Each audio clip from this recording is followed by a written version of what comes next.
ติดตัวแล้วพี่ทำเหรอแล้วทำไมวันนี้ตามมาใครวะ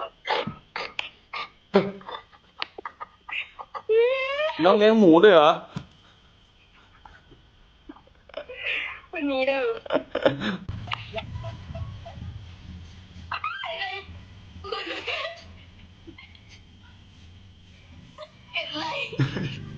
ไม่มีอะไรไม่มีอะไรหยอกดิ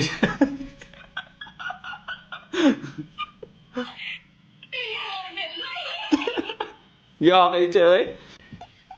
อะไรอ๋อไอ้เหี้ย